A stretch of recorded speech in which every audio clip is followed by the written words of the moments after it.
going to talk about the power of art and how it challenges and transforms.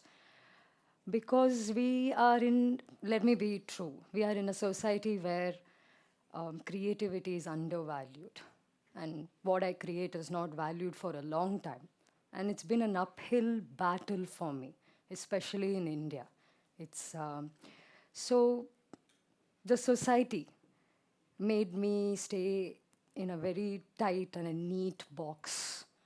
And it was difficult, but then also it challenged me because art made me feel disturbed, and it also disrupts your imagination, makes you feel uncomfortable, makes you feel vulnerable, where many of us choose they don't want to face these emotions because these are vulnerable things when uh, they just choose not to express themselves.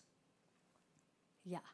So I am a visionary and a contemporary artist. I'm from Tamil Nadu. I'm from Madurai. There is a beautiful town called Tirumangalam. I'm from there. And so this is a Hanuman painting influenced from traditional and contemporary style. But in between, I cannot zoom this picture because my art has to be really zoomed in. It's all macro. It's like you need to go really inside the painting. It's all hand painted, and I put a subjective form because everybody here can understand what it is. But actually, my art is totally visionary. Visionary is nothing but just going inward and exploring your feelings, your childhood, your inner child, things which we actually just put under the carpet, you know. And for me, this was a huge challenge to bring it out there and make a picture, spend a lot of time and hours on it, and then present it to the world, actually gift it to the world. And I've been doing this for almost 19 years now. And what does it mean to be an artist in a society that often undervalued creativity? It's tough. It's super tough, and I, well, before I start a painting, I question myself, my purpose. I hear a lot of no's, and I'm surrounded with people who do not believe in me. But then I stand there with my canvas and my brush, and I tell myself that I can do it, and I deep dive into it. And I'm lost in time and space in this 3D reality. And it's totally magical, and it's a bit hard for me to explain in words because I'm a painter. You know, I paint and I express my feelings. And when I got this opportunity, it's a fantabulous opportunity to be here. And I was like, okay, let me try to articulate it in a more, um, I don't know how to say it. In this journey of finding myself and painting for years and years and not giving up, I silently built a huge community who was following me. And most of them were youngsters who were very scared to follow their passions because everybody's like, we need to go to the university, we have these norms, like you need to get a real job, you cannot survive with painting and it's not possible, you're a loser and nobody's gonna buy your art. And I heard this for years. It's like this constant tape recorder behind me. But what diminishes that noise is your creativity and your courage. And I'm here standing today to share my art. And it's a very small story because it's more action based, you know. It's not a talking kind of a thing. It's like you get to work, you get up from the chair and you go to the desk. It's it's that movement. That is art. After 12 years, actually, I found this style called visionary art. And there are only like, I can count in my hand, like 1, 2 painters in 3 billion people in India who paint visionary art. And I don't even know if anybody knows what visionary art is. I'm not sure. I can ask somebody. Anyone knows what visionary art is? Visionary art is nothing but painting from inner landscapes. Okay, you travel inward from your childhood, your inner child, and the games you played as kids, the places your father took you to, the songs your mom sang for you. I had none, anyways. I had very less memories from my childhood. So, because I was always inside seeking for validation and love, and I seek that from my painting. And I gave validation to myself. And it took me 10 years to bring all of this creativity and put it out there in the world. And I want to say a special thanks to certain people who entered my life after the first decade of my creative exploration.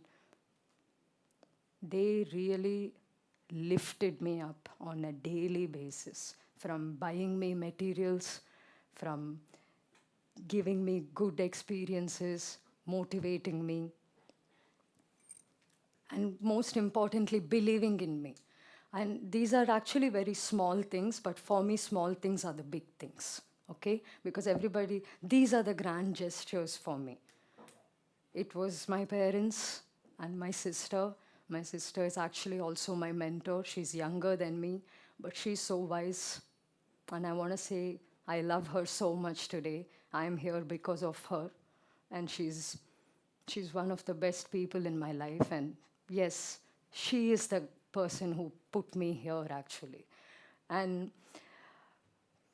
yes, so these are the paintings because the pictures speak a lot more than words.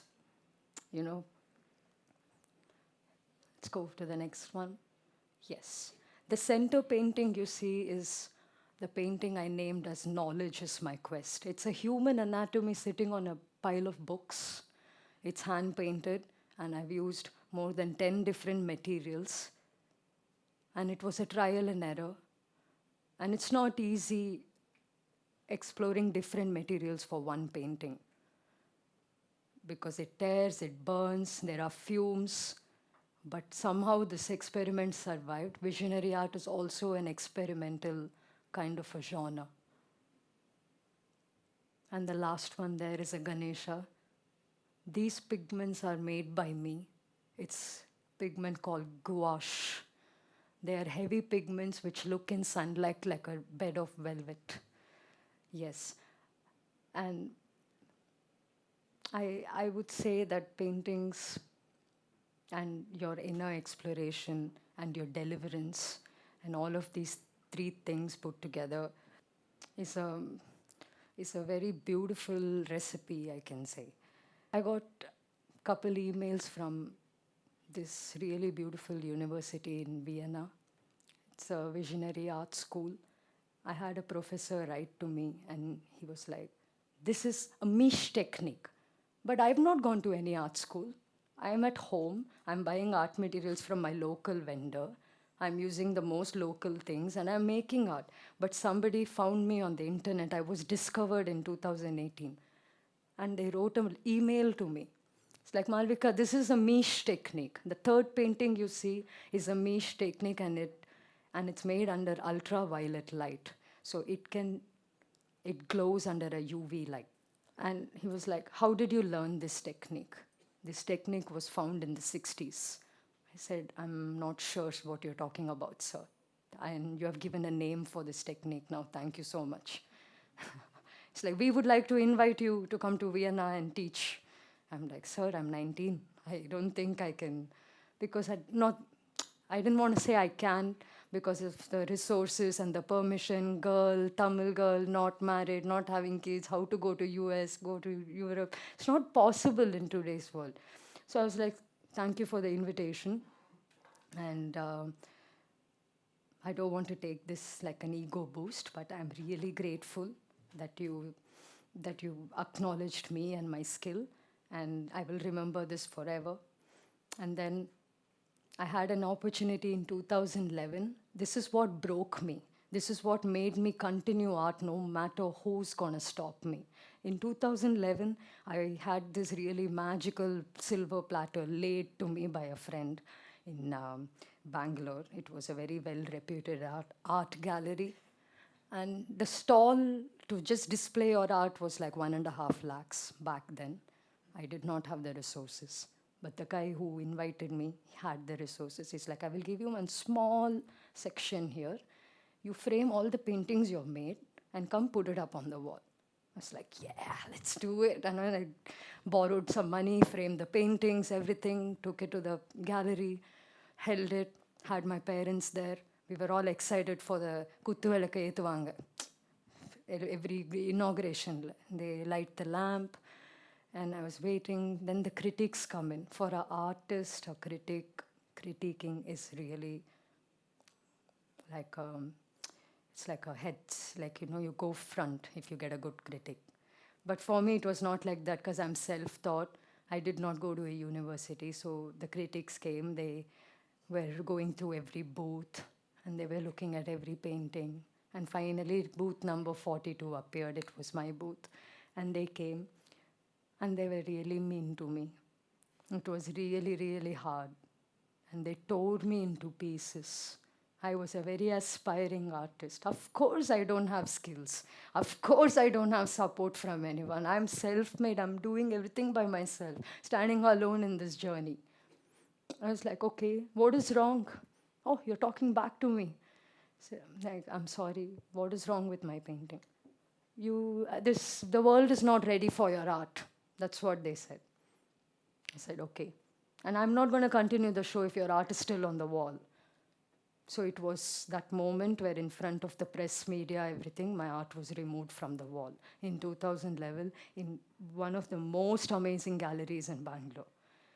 I packed all my paintings. My dad and my mom were carrying my paintings. We loaded our Alto car. We put all the paintings in the car. And that's when not a tear came out of my eye because I know what I'm born to do for. I'm born to paint, I'm born to express, and I'm here on this stage. I'm stammering. I want to say so many things, but I just want to keep it really short and talk to the next generation dreamers and revolutionary people. Just continue what you do. You feel that you have something, oh, I cannot do it. So it's like a very risky path. It's difficult, it's unpredictable, it won't give me money, it won't be recognized. So let me just go the comfortable way. Like, take the chance. I'm saying take the chance. It's going to work. I'm standing here after 19 years. Yes, the whole road was bumpy, but it's not forever. You fall, you get up, you fall, you get up, and you have this skill set of painting and expressing.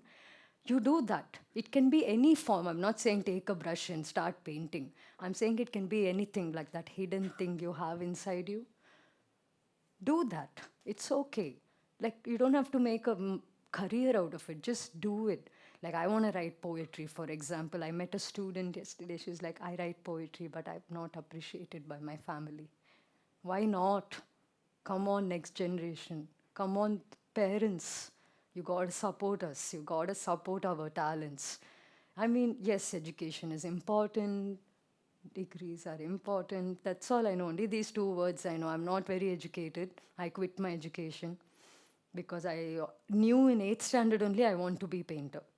Then I told my parents I cannot, I don't want to do 10th, 11th, 12th. Why? Don't waste your money. Don't put me in colleges. But no, they were like, no, this is the thing. If you get this degree, you'll get this job, you'll get this thing, and then you get married, then you go to a house and you take care. Then what about my art? I have such a big gift. Can everybody paint? No. What about my art? So it doesn't matter. So I stood alone. And finally, I've gained the love and trust of my family, my friends, my colleagues, everybody. And I'm feeling really happy to share my paintings and my tiny journey. It's 19 years of journey. Not so good with words. I'm a painter. I tried my best. Yeah. And I want to inspire the next generation so much to continue doing what you love, even if nobody appreciates you, even if you can't make money. It's gonna be that first decade. Just do that first 10 years.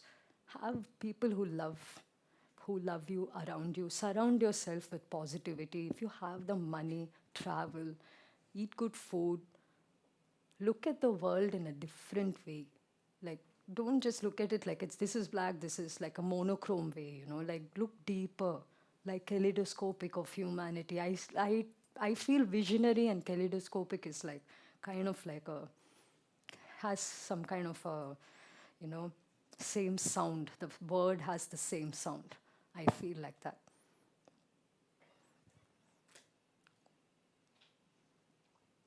This is in 2024. I was sold out. I had a huge art collector from San Francisco. He commissioned me for 15 paintings. It was the breakthrough of my career, financially, exposure wise. I entered the art industry in the US of, because of social media. I gained a huge community in social media. I have very loyal fans who support me, who spend money on me and my art. And they're like, Malvika, you should never quit art.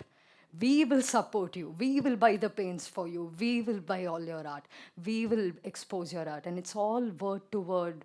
And it's a community, It's like I feel blessed that people are attracted to that passion. It's your magnetic energy, and people are attracted to it. So these are the paintings I made. It was for a art collector's house in San Francisco. So the first one is a Ganesha. It's in an oceanic theme. And the second one is a Narasimha. It's in a Thai influence. And the third one is a Lakshmi Narasimha. Yes, these paintings are very, very in the traditional and contemporary influences. If you have the time, when you go back home, just read a little bit about visionary and contemporary art. It's really like outrageous freedom kind of movement. When I was 4, I think 5 years old, my dad was traveling a lot. He's a businessman. And me and my sister were out there, and we missed him a lot when he traveled. But he used to come back bearing super gifts for us from all around the world. I had my first Staedtler pencil from my father.